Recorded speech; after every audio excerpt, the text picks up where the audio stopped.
las personas lograban sobrevivir al invierno en los castillos medievales de Inglaterra, sigue siendo uno de los mayores y menos comprendidos misterios de la historia. Olvídate de las imágenes estereotipadas con chimeneas acogedoras y gruesas mantas. Estos colosos de piedra albergaban métodos que rozaban el conocimiento esotérico, trucos arquitectónicos y hasta ideas místicas sobre la relación del ser humano con el entorno, que podrían sorprender a una persona moderna acostumbrada a la calefacción central. ¿Cómo lidiaban los habitantes de los castillos con el frío feroz y penetrante, utilizando no solo métodos primitivos, sino también otros sorprendentemente sofisticados e incluso místicos para controlar el calor y el frío? Hoy nos sumergiremos en los secretos más profundos y menos obvios de la supervivencia invernal, que aún hoy siguen siendo objeto de debate entre historiadores, arqueólogos y amantes de la antigüedad.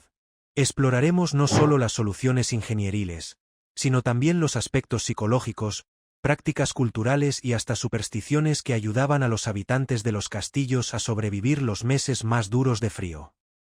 Prepárate para descubrir cómo la sangre misma de la tierra calentaba las mazmorras más profundas, cómo los espejos de metal pulido servían no solo para la vanidad, sino para concentrar la tenue luz invernal, como un insignificante agujero de cerradura podía convertirse en una inesperada fuente de calor, y que misteriosa seta, según la leyenda, salvaba del frío al ser no solo alimento, sino parte de un ritual antiguo.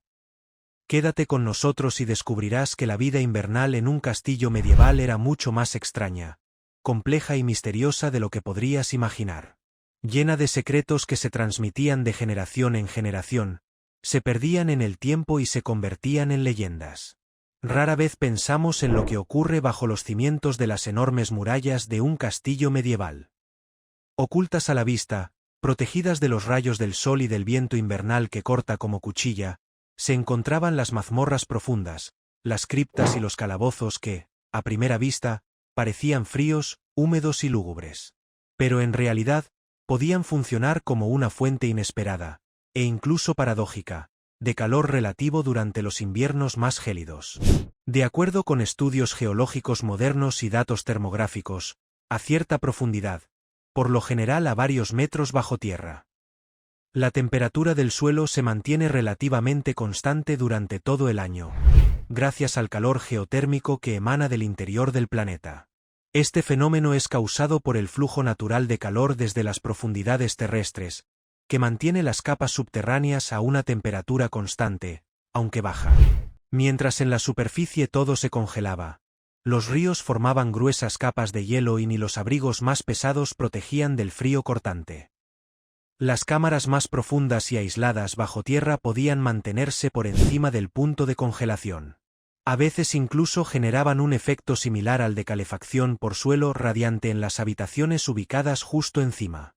Este calor se transmitía a través del suelo de piedra, elevando levemente la temperatura de los pisos superiores.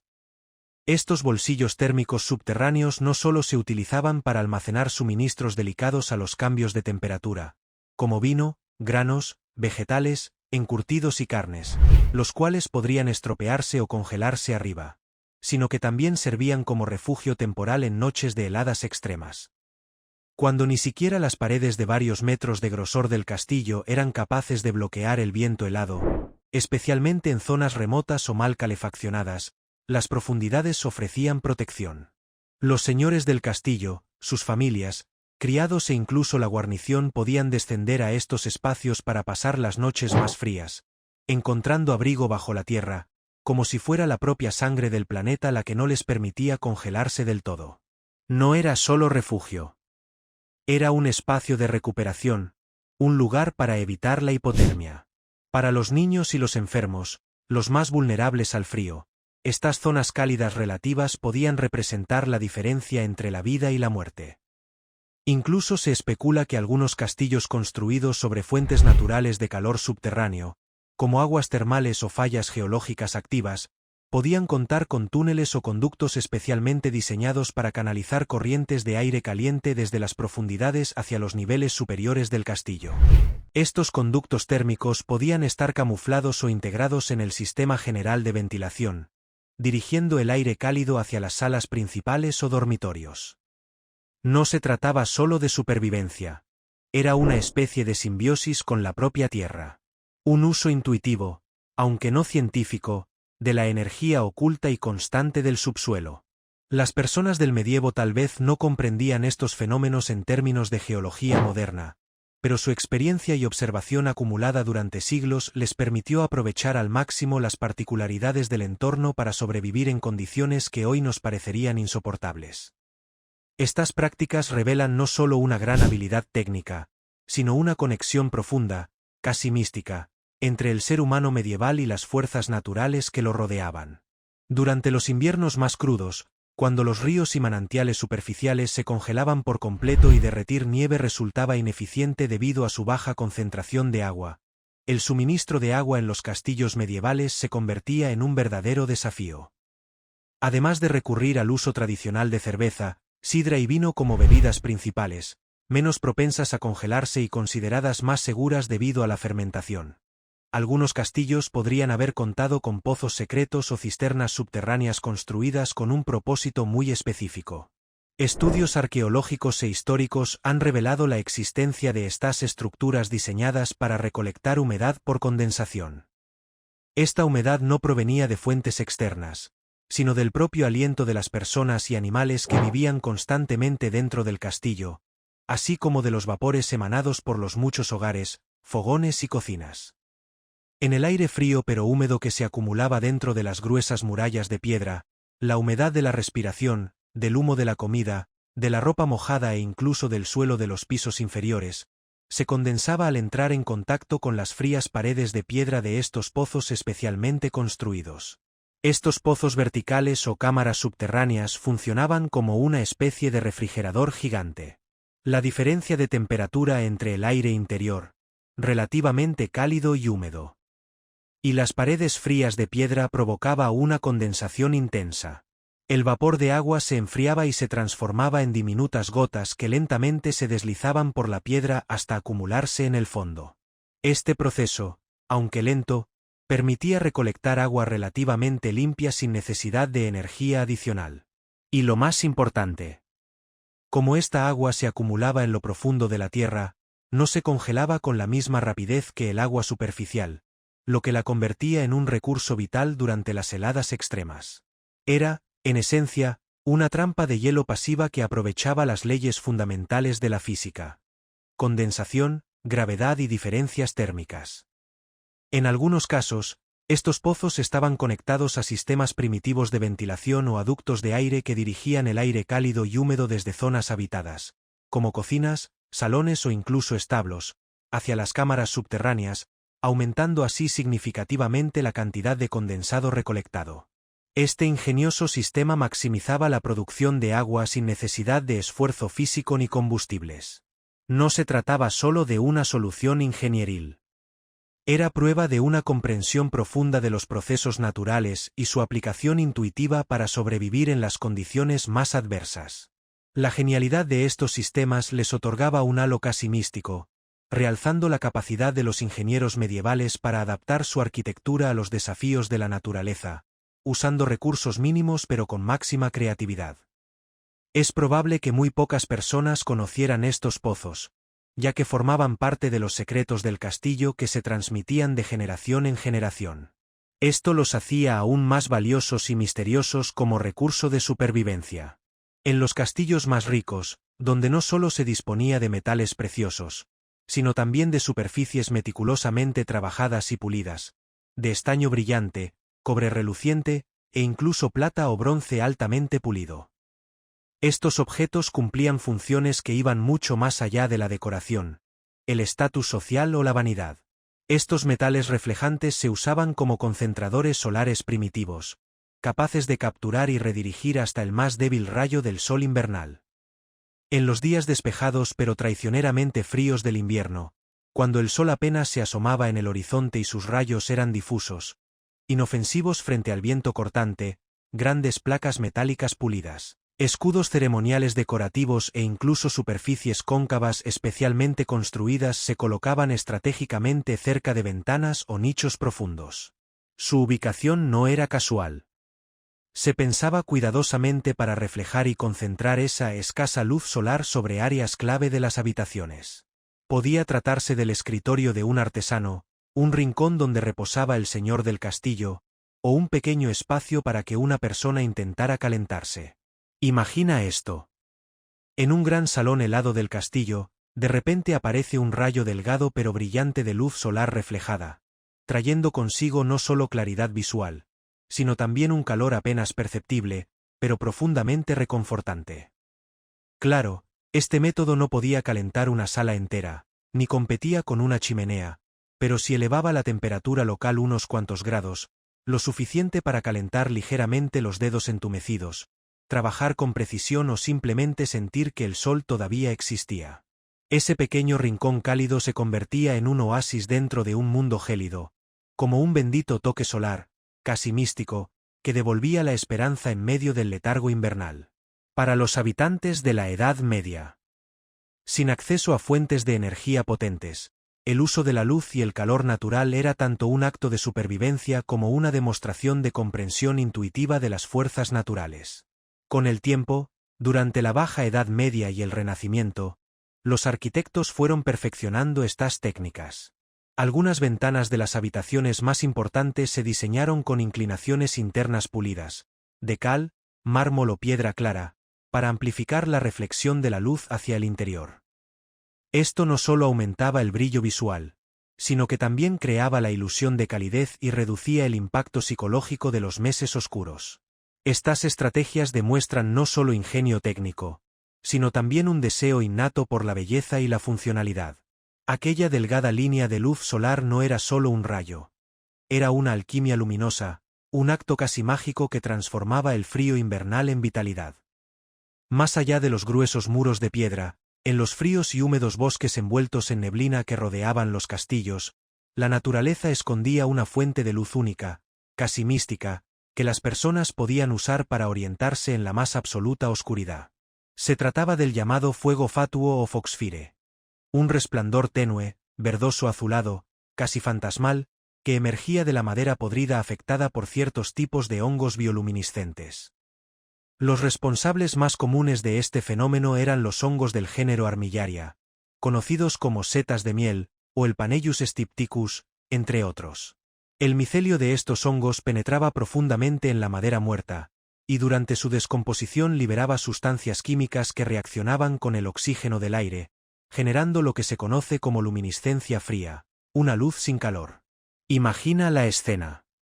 Un cazador perdido regresa al castillo en plena noche, tras una jornada infructuosa, o un guardia solitario patrulla el perímetro de la fortaleza, cuando de pronto se topa con un tocón o una rama caída que emite un resplandor sobrenatural. Un brillo suave, constante, apenas visible en el día, pero que, en la oscuridad absoluta, actuaba como una linterna natural. Aunque este resplandor no generaba calor y no era suficiente para realizar tareas como leer o coser, servía como guía en la espesura, ayudando a evitar caídas, zanjas o peligros ocultos en el bosque. En un mundo donde la noche era completamente negra, esta fuente de luz era un verdadero milagro de la naturaleza. Pero el ingenio humano no se detuvo allí. Se cree que los habitantes más astutos de los castillos llevaban trozos de esta madera luminosa al interior de la fortaleza. Podían colocarlos cerca de las cunas de los bebés como luz nocturna natural, evitando el riesgo de encender una llama que pudiera provocar incendios o llenar el dormitorio de humo. También eran útiles para desplazarse por los pasillos y escaleras oscuras del castillo sin tener que gastar velas o antorchas, que eran costosas y difíciles de reponer en invierno. Estos fragmentos resplandecientes permitían moverse sin llamar la atención y sin usar combustible, algo que en aquellos tiempos era literalmente tan valioso como el oro. Incluso hay leyendas que cuentan cómo caballeros o viajeros solitarios usaban la luz de esta madera brillante como una especie de brújula natural durante noches brumosas, siguiendo intuitivamente su débil fulgor para encontrar el camino de regreso a casa. Esta práctica no era solo una estrategia de supervivencia. Era una muestra profunda de la fusión entre el ser humano medieval y el mundo natural, una convivencia con los misterios ocultos del bosque. Puede parecer paradójico, e incluso ilógico, que durante los inviernos medievales, cuando cada partícula de calor valía su peso en oro, algunos sectores de los castillos contaran con conductos de ventilación especialmente diseñados. pequeñas chimeneas sin fuego, o estrechos canales ocultos dentro de los gruesos muros de piedra. ¿Su función? No calentar, sino permitir que el castillo respirara. El objetivo principal no era la calefacción, sino combatir la humedad omnipresente y el aire estancado, enemigos silenciosos que azotaban los interiores durante los largos meses invernales. En las inmensas estructuras de piedra, el vapor se condensaba en las paredes frías, empapando ropa, camas y alimentos. La humedad favorecía el crecimiento de moho, el deterioro de la madera, y lo más peligroso, la propagación de enfermedades. La humedad era el aliado invisible de infecciones pulmonares letales como la neumonía o la tuberculosis. Para combatir esto, los arquitectos medievales desarrollaron sistemas de ventilación pasiva. Creados con inteligencia instintiva, incluían conductos verticales que atravesaban muros de varios metros de grosor, con entradas y salidas estratégicamente ubicadas, algunas al nivel del suelo, otras en lo alto de torres o techos. Este diseño creaba un efecto chimenea natural. El aire caliente y húmedo del interior, más liviano, ascendía, generando una diferencia de presión que atraía aire fresco desde el exterior a través de aberturas bajas. Así se producía una circulación constante, aunque casi imperceptible, que renovaba el aire sin necesidad de fuegos ni energía adicional. Esta ventilación reducía la formación de moho, protegía muebles, libros, alimentos, y sobre todo, evitaba que los habitantes murieran asfixiados en su propio refugio. Además, este flujo constante ayudaba a eliminar malos olores, provenientes de personas, animales, cocinas, letrinas o fosas sépticas.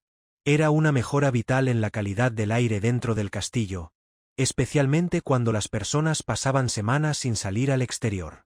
Estos canales secretos eran, en esencia, los pulmones del castillo. Aunque los habitantes de la Edad Media no conocían los conceptos de termodinámica o microbiología, intuían su necesidad, y sus efectos eran evidentes. En un entorno cerrado y húmedo, la ventilación no era un lujo, sino una herramienta de supervivencia. Algunos de estos ductos estaban tan bien camuflados que parecían simples grietas en la arquitectura, invisibles al ojo no entrenado. Sin embargo, su función era tan esencial como una muralla. Proteger no del enemigo externo, sino del enemigo invisible que habitaba en el aire. A diferencia de las puertas modernas, selladas con precisión milimétrica, diseñadas para aislar el calor y bloquear el ruido, las puertas medievales, incluso las más robustas, de roble macizo, reforzadas con hierro forjado y remaches de acero, estaban lejos de ser herméticas. Siempre había grietas, rendijas y separaciones entre la hoja de la puerta y el marco.